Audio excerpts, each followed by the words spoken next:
Hoje, domingo da misericórdia de Deus, na nossa vida, a primeira leitura, tirada dos Atos dos Apóstolos, mostra como foi que a comunidade entendeu, o que Jesus ensinou. Até hoje nós temos dificuldade de entender o que foi que Jesus ensinou na nossa vida, na vida da igreja. Qual é o caminho que a gente tem que seguir? Qual é o caminho que a gente tem que trilhar? Como a gente deve se comportar na vida da igreja? Tem uma palavra muito forte que aparece hoje na primeira leitura, que é a comunidade era um só coração e uma só alma. Um só coração e uma só alma. O que significa isso? Significa que não existia diferenças na comunidade. Todo mundo como irmãos, se conheciam, se tratavam bem e procuravam fazer a vontade de Deus. E se na comunidade todos nós somos irmãos, os irmãos não procuram julgar e condenar o outro, mas antes de tudo procura ajudar. Essa é a diferença. Não procura fofocar para destruir a imagem do irmão, mas procura ser verdadeiro e falar com a pessoa pessoalmente, no lugar de ficar espalhando fofoca para as outras pessoas por aí. Então, a comunidade conseguiu entender na mensagem de Jesus como é que deveria ser o estilo de vida, como é que deveria se comportar, como é que deveria viver. Então, todo mundo na comunidade era preocupado uns com os outros. Se tivesse alguém doente, tinha sempre pessoas na comunidade preocupadas para ajudar, para cuidar. Se tinha alguém necessitado, procurava sempre tinha alguém na comunidade para ajudar. Por quê? Porque todos eram irmãos, todos participavam da igreja e todos procuravam viver os ensinamentos de Jesus. É isso que nós temos dificuldade hoje de entender. Quando a gente olha os ensinamentos de Jesus, quando a gente escuta os ensinamentos de Jesus, quando a gente vê as suas atitudes, as atitudes de Jesus desconcertam a gente, desconcertam a nossa vaidade, desconcertam a nossa prepotência, desconcertam o nosso engrandecimento na vida da comunidade, para a gente quer aparecer, desconcerta totalmente, porque quando a gente vê Jesus Todo-Poderoso se comportando de maneira humilde, ensinando para a gente qual é o caminho que a gente deve caminhar, a gente tem dificuldade de entender. A gente sempre acha que estar na igreja é privilégio, é melhor do que os outros. E o mais difícil hoje para nós cristãos, católicos, para os católicos, o mais difícil a gente saber acolher as pessoas, acolher os irmãos, acolher. A gente tem essa dificuldade tão grande, porque a gente acha que para acolher a gente precisa fazer um curso para acolher. Não, a gente não precisa fazer um curso. Para a gente poder saber acolher, a gente tem que ler o Evangelho todo dia. Para a gente poder acolher os irmãos na igreja, na comunidade, a gente precisa entender, viver a vida de Jesus. Viver a vida de Jesus. Para a gente poder acolher as pessoas na igreja, a gente precisa se comportar como Jesus se comportou, viver como Jesus viveu, caminhar com Jesus todo dia, fazer esse processo de conversão, de mudança de vida. Aí é onde está o segredo. E aí também é onde está a maior dificuldade do católico hoje. Porque para o católico hoje, viver na igreja é cumprir regras. Para muitos católicos hoje, viver na igreja é cumprir regras. Vir para a missa é um sacrifício, é como se fosse uma obrigação para muito católico hoje. Por isso que a maioria dos católicos hoje não vive a fé, vive de cumprir regra. Não vem para a igreja, não é porque ama Jesus, não é porque está apaixonado, quer escutar a palavra e comungar do Senhor. Vem porque é aquele sofrimento, é aquela necessidade, bate aquela preguiça. Mas quando é jogo do Bahia, por exemplo, a vitória que está tendo hoje, né? É aquela alegria, aquela empolgação, aquela felicidade, né? E quando vem para a missa, é aquela tristeza, é aquele sofrimento. Poxa vida, chegou a hora da missa, e agora? O Papa demora nessa homilia, né? Para vocês verem como a gente ainda precisa aprender muito a ser discípulo de Jesus, a ser discípulo de Jesus. Eu diria que a gente deve ver 2000 anos na igreja. 2000 anos a igreja tem, e nós estamos engateando como bebê. A gente está aprendendo a ser cristão. Para ser cristão, não tem curso, não é curso. É viver o Evangelho, é viver a palavra, é se alimentar todo dia. Para ser uma pessoa acolhedora, não precisa fazer curso, treinamento, precisa de conversão, de mudança de vida. É isso que a gente tem. É por isso que é difícil a gente ser cristão, porque a gente não quer se converter, a gente não quer acolher, a gente prefere julgar e apontar do que a gente rezar, escutar a pessoa, procurar direcionar a pessoa nos caminhos de Jesus. No Evangelho de hoje, tem alguns elementos importantes.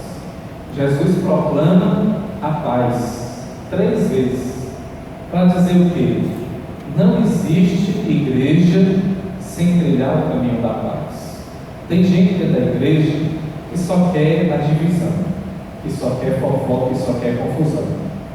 E Jesus deixou, assim que Jesus aparece, é a primeira coisa que Jesus diz: a paz esteja convosco. Jesus diz 3 vezes. Quer dizer, dentro da igreja não deve existir discórdia, nem divisão, nem confusão, nem guerra. Mas às vezes é o que a gente promove. Às vezes é o que a gente promove, nas críticas que a gente faz aos irmãos, na confusão. A gente faz uma confusão na igreja por besteira. No lugar de humildemente a gente chegar com o irmão para corrigir, não, a gente chega com o nariz empinado, como se a gente soubesse de tudo. Não sabe de nada. Não sabe de nada e quer ensinar os outros só para aparecer, só para querer mostrar quem manda. Jesus disse a paz porque ele queria. Qual é o modelo de igreja que ele quer? Qual é o caminho que a gente deve seguir? Qual é a postura que a gente tem que se comportar? Da paz. Aí tem fiel católico que fica criticando o padre, aí fica criticando o bispo e o papa, isso e aquilo. Isso é fiel? Isso é católico? Que pessoa é essa? Que cristão é esse? Né? Então a gente tem que rezar. A gente tem que rezar pelos pastores, a gente tem que ir na pastoral que a gente participa. Se alguém que participa da pastoral, tem muita gente aqui, a gente tem que promover a paz, promover o amor, a solidariedade, né? A misericórdia. Olha hoje, ou palavra forte que nós celebramos hoje, Jesus misericordioso. O que é que significa misericórdia? Córdia é coração e mísera é miséria, quer dizer, ter coração pela miséria do outro, ter coração, ter acessibilidade pela fragilidade do outro. E é assim que Jesus misericordioso tem misericórdia da gente. Por quê? Porque ele experimentou na nossa carne a nossa fraqueza, a nossa fragilidade. E por que que Jesus é misericordioso? Porque ele tem coração das nossas misérias. Ele tem um coração que ele sentiu as nossas misérias, as nossas fragilidades, tudo ele sentiu, só não o pecado. Mas ele tem um coração, por isso que ele é misericordioso. Aliás, ele não é só misericordioso, ele é a essência da misericórdia. Porque ele conhece as nossas fragilidades, né, as nossas misérias. Jesus conhece tudo. E por isso que, celebrando hoje a misericórdia, Jesus dá o Espírito Santo para os seus discípulos. Jesus dá o Espírito Santo. E Jesus dá o Espírito Santo para quê no Evangelho hoje? Que o Espírito Santo vai descer plenamente em Pentecostes. Mas Jesus dá o Espírito Santo hoje. Para que Jesus dá o Espírito Santo? Para perdoar os pecados. Receber o Espírito Santo. Aquelas pessoas que vocês perdoaram os pecados, os pecados serão perdoados. Tem católico que não acredita nisso. Tem católico que não acredita na palavra de Jesus. Por quê? Porque não se confessa. Tem católico que vive mais como um protestante do que como católico. É verdade. Tem católico que diz: Padre, eu não me confesso, eu me confesso em casa, porque eu me confesso diretamente com Deus. É um protestante, não é católico. Porque olha o que Jesus diz na palavra: o sacramento da confissão não é uma invenção da igreja, não foi o Papa que inventou, nem o bispo, nem o padre. O sacramento da confissão foi Jesus que instituiu, e Jesus soprou sobre os discípulos e disse: recebeu o Espírito Santo, porque com o poder que o Espírito Santo tem em vocês, vocês vão perdoar os pecados.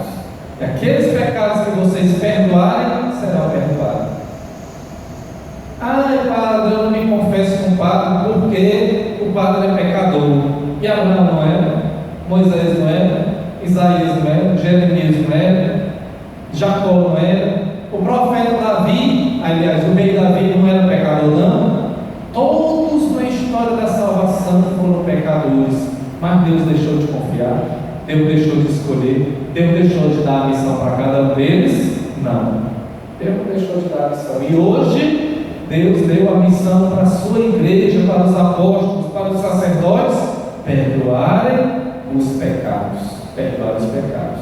E uma vez por ano, pelo menos, no mínimo, uma vez por ano, todo católico tem que se confessar. Não existe essa confissão diretamente com Deus. Não existe. Não existe. Não está na Bíblia essa confissão diretamente com Deus. Isso aí é uma inversão protestante. E se você pensa desse jeito, você é protestante, você não é católico, porque todo católico tem que se confessar. Lógico, o católico é obediente, né? O católico que obedece à igreja, porque aqueles católicos obedientes nem eram tratados na igreja, nem eram tratados na igreja. Então, Jesus, e uma vez, uma pessoa até me perguntou: Padre, mas por que eu tenho que me confessar? Por que para comungar eu preciso me confessar? Por quê? Então eu vou explicar. Olha, o nosso corpo é templo do Espírito Santo. É igual a nossa casa, por exemplo. Quem de vocês vai receber a pessoa mais importante? Imagina, a pessoa mais importante para a vida de vocês diz que vai visitar a casa de vocês. Aí imagine se a pessoa chegar lá e encontra a cama toda bagunçada, toda desarrumada, como vocês acordam de manhã, lençol para um lado, coxo de cama para o outro, travesseiro para o chão, tudo bagunçado, a louça toda para lavar, o chão todo sujo. Imagine a visita que chega lá na casa de vocês. O que é que ela não vai sentir uma casa toda suja? Se vocês vão receber uma pessoa importante na casa de vocês, se possível, vocês vão até pintar a casa, se der tempo. Pinta a casa, lava a casa, passa o pano, lava a casa, deixa bem cheirosinho, com o desinfetante, lava a louça, arruma a cama, deixa a casa brilhando, ainda faz aquele almoço bem gostosinho, para visita. Se é uma pessoa importante que vai visitar a casa de vocês fazem isso. Agora, se é uma pessoa importante que vai visitar a casa de vocês fazem isso. Imagine Jesus. Imagine Jesus visitando o seu templo, o seu corpo, você recebendo Jesus. Como é que você tem que estar? Como é? Limpando o seu coração, limpando a sua casa, limpando o seu corpo. Como é que você limpa? Através da confissão.